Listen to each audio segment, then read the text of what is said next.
Assalamualaikum warahmatullahi wabarakatuh. Halo semua, kembali lagi ke channel saya, Lucy Santika, dan di video kali ini saya akan membahas paket tracer chapter 8, yaitu tentang configuring OSPF v2 in a single area. Nah, langsung kita lihat aja ke deskripsinya di sini.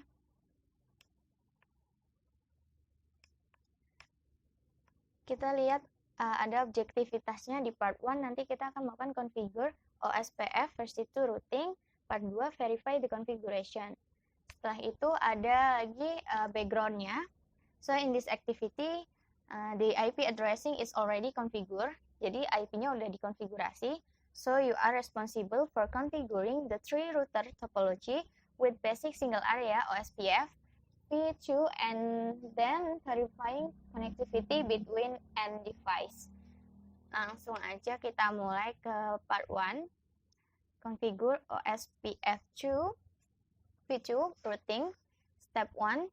Configure OSPF on the R1, R2, and R3.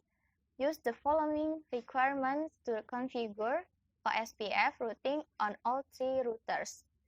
Process ID is 10, router ID for each router.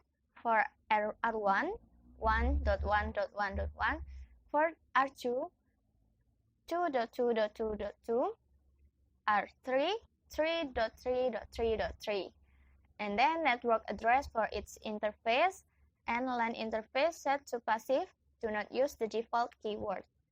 Nah, selanjutnya kita melakukan konfigurasi yang di awal, yaitu yang di pertama kita lakukan dulu ke R1-nya. Kita open CLI, after that enable. Setelah itu masuk ke configure terminal. Lalu kita masukkan perintah yang tadi. Yang diminta proses ID-nya 10, kita gunakan perintah router OSPF 10 seperti ini. Lalu router ID yang ada di sini untuk R1 adalah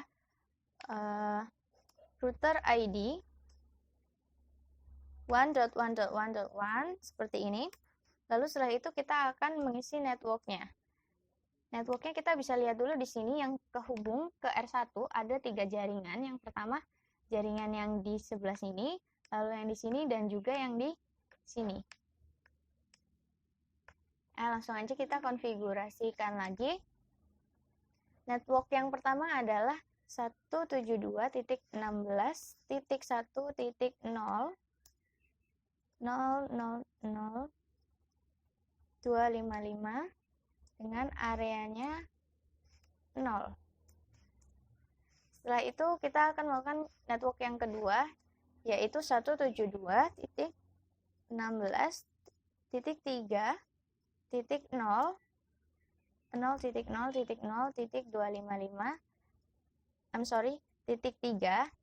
area 0.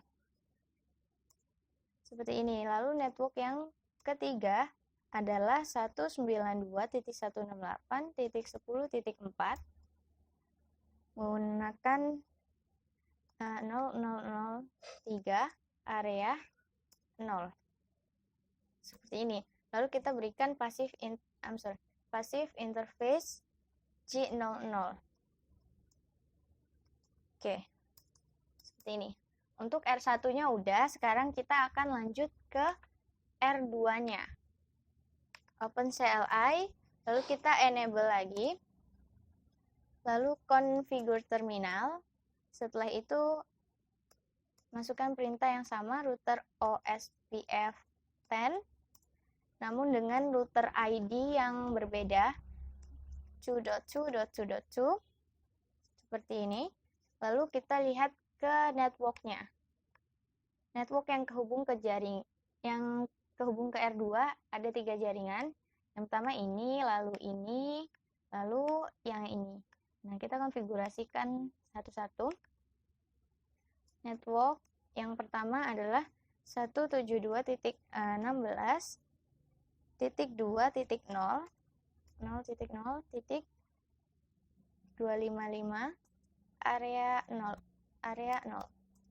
seperti ini. Lalu konfigurasi network yang kedua 172.168.0.0.0.0.3 area 0. Lalu untuk network yang ketiga adalah 192.168.10.8 0.0.0.3 area 0. Seperti ini. Ini sedang diproses. Jadi seperti ini. Lalu kita langsung aja lanjut untuk ke passive interface-nya. Untuk G00. Lalu N. Oke. Setelah ini R2-nya udah selesai. Lalu kita masuk ke yang ke R3.